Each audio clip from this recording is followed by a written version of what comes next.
দেশ ও দেশের বাহিরে যারা আছেন বাউল গানের আশেকান ও বাউল গানের প্রেমিক যারা, সবার প্রতি রইল আমার আন্তরিক শুভেচ্ছা, সালাম ও অভিনন্দন। আসসালামু আলাইকুম। বেশ কিছুদিন পরে আজকে একটি ভিডিও আপনাদেরকে উপহার দিতেছি। সেই ভিডিওটার শিরোনাম হলো অবাউলের মাঝে অপশক্তি এসে অর্থাৎ যুক্ত হয়ে আজকে প্রকৃত বাউল যারা তারা নীরব স্তব্ধ। এই বাংলাদেশে যতগুলি বাউল ক্লাব আছে, আসলে এটা বাউল ক্লাব নয়, এটা হলো অবাউল নামদারি বাউল ক্লাব। প্রকৃত যারা বাউল তারা কখনো এই ক্লাবে আসে না এবং এগুলা পছন্দ করেন না। এই অবাউলদের মাঝে অর্থাৎ নামধারী বাউলদের মাঝে একটি অপশক্তি কাজ করতেছে।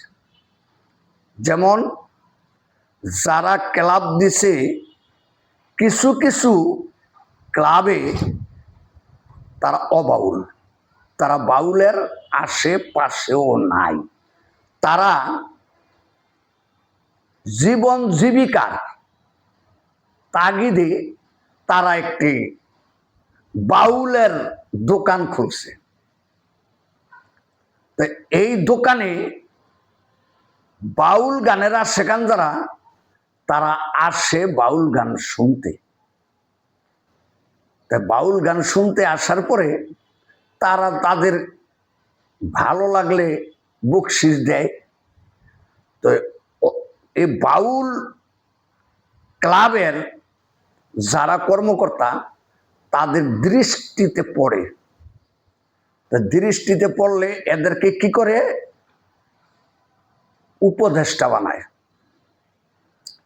যখন ব্যানারে উপদেষ্টা বানায় আর সপ্তাহে সপ্তাহে তো ব্যানার চেঞ্জ করে, এটা তাদের চিরচরিতার স্বভাব।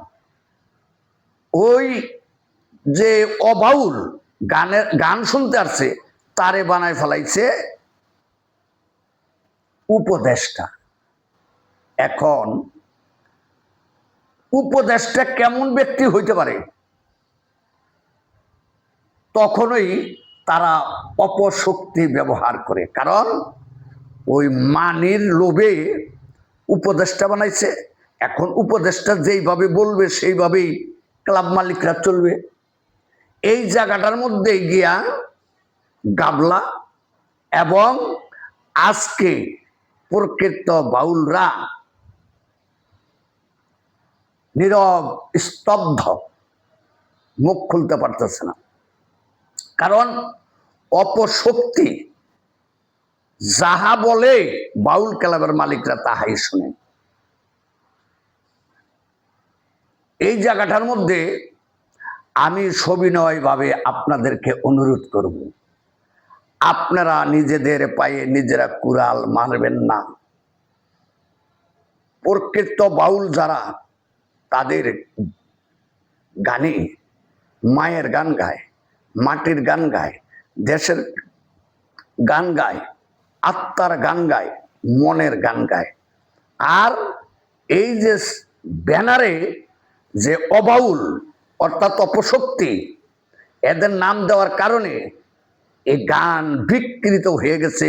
সেই গান, প্রকৃত বাউল গান চলে গেছে অপশক্তির হাতে। আপনারা ওখান থেকে ফিরে আসুন। আপনাদেরকে আমি সবিনয়ভাবে অনুরোধ করছি, আপনারা বাউল গানের নিয়ম কানুন এগুলি আপনারা মেনে চলুন। আসসালামু আলাইকুম রহমতুল্লাহ।